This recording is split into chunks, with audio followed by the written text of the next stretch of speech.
NCERT page number 44 पे एक ऐसा इंपॉर्टेंट टॉपिक है जो बोर्ड और एंट्रेंस में पूछा जाता है। अब हम इसको समझते हैं बहुत ही आसान भाषा में।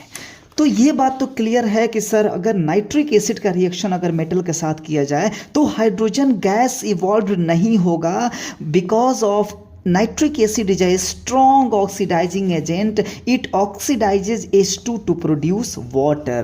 बट अगर हम बात करें तो ये जो मैग्नीशियम है और मैग्नीज है ये वेरी डाइल्यूट, अगर इसको बहुत डाइल्यूट कर दे नाइट्रिक एसिड को, अगर इसके अंदर बहुत सारा वाटर अगर मिक्स कर दिया जाए तब ये रिएक्ट करेगा और ये सॉल्ट और हाइड्रोजन गैस ही रिलीज करेगा, salt and hydrogen gas. Okay, अब हम बात करते हैं कि ये कौन से केस में नाइट्रस ऑक्साइड प्रोड्यूस करेगा, किस केस में नाइट्रोजन प्रोड्यूस करेगा और किस केस में नाइट्रोजन डाइऑक्साइड करेगा। ओके, अब हम इसको समझते हैं।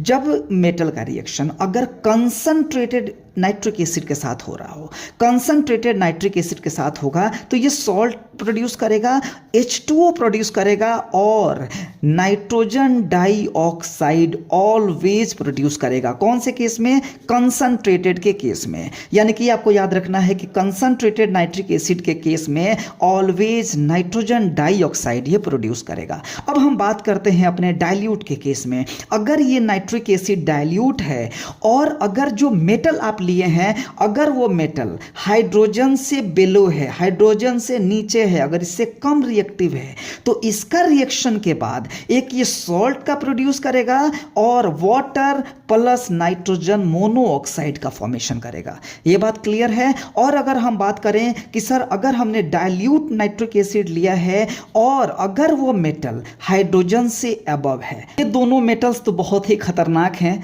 इसका तो बहुत ही ध्यान से आपको रिएक्शन कराना है एसिड के साथ। बट अगर ये हाइड्रोजन से अगर ऊपर, अगर रिएक्टिविटी सीरीज अगर ज़्यादा है, हाइड्रोजन से अबव हैं, तो इनके रिएक्शन अगर हम देखें डाइल्यूट नाइट्रिक एसिड के साथ तो ये नाइट्रस ऑक्साइड को प्रोड्यूस करेगा, नाइट्रस ऑक्साइड जिसको हम लाफिंग गैस भी कहते हैं।